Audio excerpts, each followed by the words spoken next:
you go through all the wording in the announcement that they made on June 6th and the letter that Jay sent on June 9th, 3 days apart, it's easy to see why basically everyone quickly concluded Monahan can't be trusted.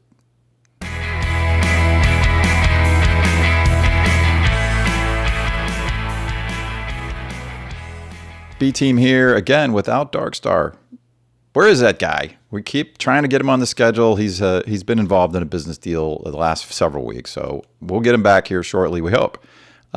Today's episode is following up on the Jay letter to the Congress, the U.S. Congressperson, and today we're going to, instead of painting the broad picture, which we did in Monday's episode, we're going to parse the language today, and I'll point out exactly why we think it was such an important piece of the puzzle, shall we say. The letter, just to remind you, the letter that Jay sent to this congressperson that circulated around Congress was sent on June 9th, a Friday, and then the following Wednesday, just 3 business days later, Jay is gone. So stepping aside from his duties and will be replaced by the president and the COO.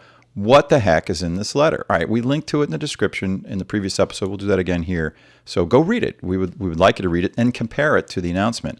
So what's the number one issue in there? Don't want to save it for later in this show. We'll get to all the smaller language and optics and tone, also important. But the critical piece, the most critical piece in there, comparing the two, the announcement of the deal and the letter to Congress, let's call it that. In the announcement, PIF, the investor that the PGA Tour needs, or why else would they be bothering to do this, right? So the money that they desperately need, and the PIF has agreed to put in to the new entity, in the announcement, PIF is characterized as, and I'm reading down here, the exclusive investor, and on top of that, the exclusive right to invest further, and the only ones, basically, if they decide, to be able to put more money into this thing. In other words, keeping total control. We can't get diluted. We can't have other shareholders come in here and start calling the shots with our money that we previously put in. Extremely important language. That's why it's in there in the announcement. In the letter, different than that, 3 little days later, Jay decides to tell Congress, well, actually, and I quote, PIF is going to be a minority investor, not exclusive, minority. Moreover, quote, the PGA Tour will be the majority equity investor. Really?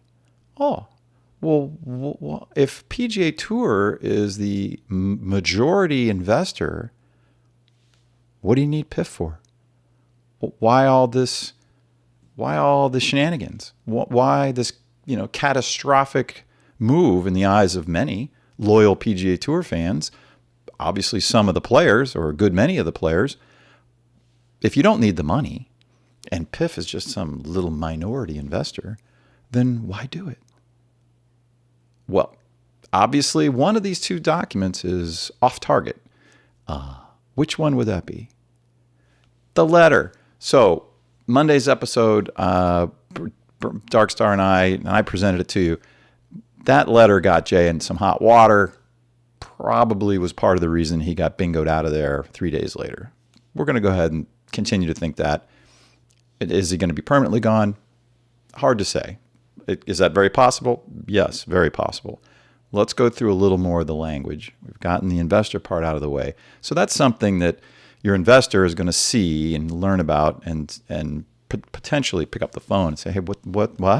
This is not what we're working on. This is not the framework. What's your guy talking about? You can imagine that Yasser and Ed Hurley are having this conversation, if it required one, for Ed to smooth it back over.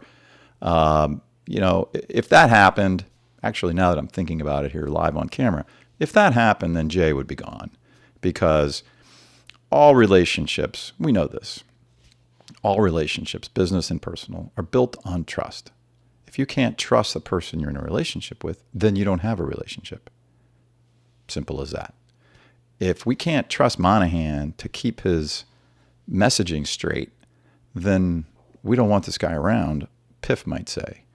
And Ed Hurley, who wants the money, rightly so, And Jimmy Dunn might readily agree and say, yes, we understand. And bye-bye, Jay. So why did Jay send it? Yet another show. We won't talk about that today. That would be interesting to discuss, and we'll do that. I'd like to get Darkstar back on camera for that. But let's continue to go through the language. Again, I encourage you to read the letter to Congress and go back and read the actual announcement that the PGA Tour put out about the deal. Not reporting on either one of those, because reporters change the words and they put in their own opinions. I want to read the actual documents that the parties are putting out. Another big no-no in the letter Jay sent was the use of the word subsidiary. As I like to say to my youngest son, subsidiary. Yeah, in the letter, Jay writes, quote, the PIF will be, the new entity, excuse me, not PIF, the new entity will be a subsidiary of the PGA Tour. Really? Oh, well, technically that's entirely possible. If you're asking, can a nonprofit have a subsidiary that is a for-profit? Yes, that's perfectly fine. They can do that technically in U.S. law, tax law. But I thought this was a new entity that was more of a partnering and joint venture is the way we think about it, where the players or the contributors are all putting something into the middle and everybody wins. Everybody gets something back. Everybody puts something in, a more or less equal footing inside of the entity. And we know that that PIF, putting all the money in as the exclusive investor, will control basically what happens there because they're going to give the money based on performance objectives, etc. So fine, the PGA Tour needs the money. That's the whole reason to sell out your players, throw Rory under a bus and all the other things. If you're a PGA Tour fan, then you're quite upset about this whole thing. If you didn't need the money, you wouldn't be doing it. So subsidiary, no, that's not the correct term. It's not that. It's not a subsidiary. That's something you buy. It's almost wholly owned subsidiary, almost goes together. You don't use the word subsidiary. That sounds subservient. And that would also get PIF's attention. Like, what is he talking about? We didn't contemplate doing some kind of little company that was going to be a subsidiary of the PGA Tour.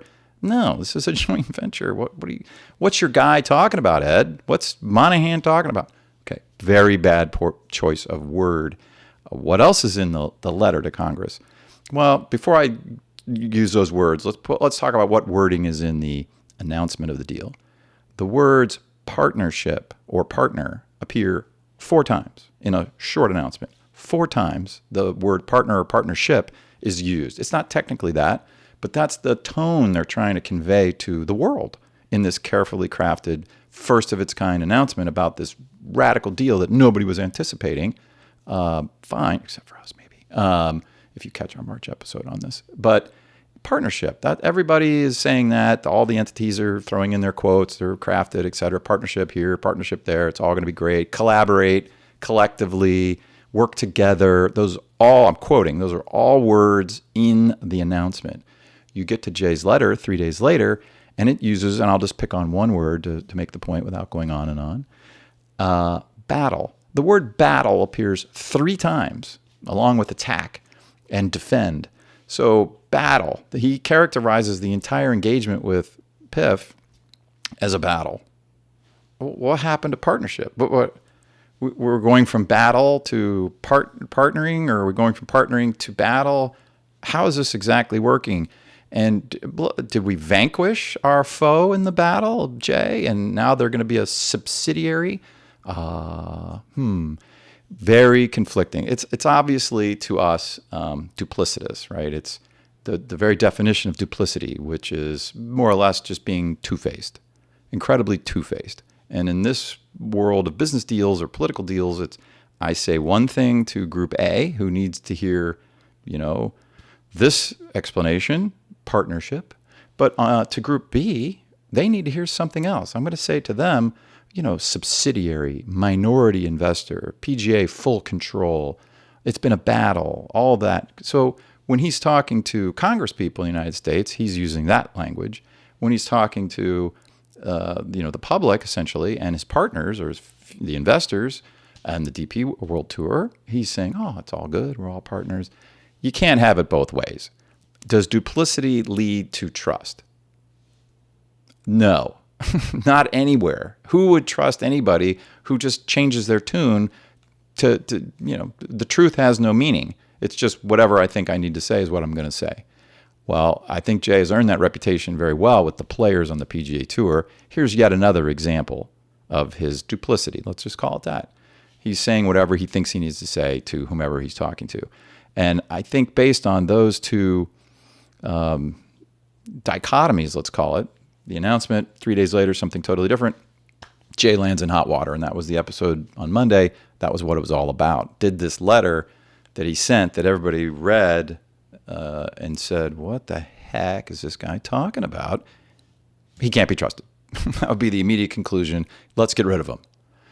Very possible. So go read the letter when you get a minute. We'll link to it here, and the letter to Congress, and then reread the actual announcement. You have to go to the PGA Tour's website to get that actual announcement. Compare the language.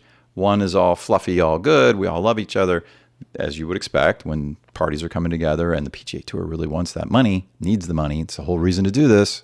Sell out your, everybody to get the money because we need it. And the letter, on the other hand, where it's no, we're in total control. We don't even need their money. They're just some little subsidiary, not important at all. Can't have it both ways. All right, for now, B Team is out. We don't charge for our videos. We don't tease you with some of the information and then make you go somewhere else and buy the good stuff. We want to help. So we just give it all to you right here. And if you'd like to maybe give us $1 or $2, that would be awesome. We're on Venmo. It's super easy. Just hit us up there, connect, and whatever you want to do. We love it. We appreciate it.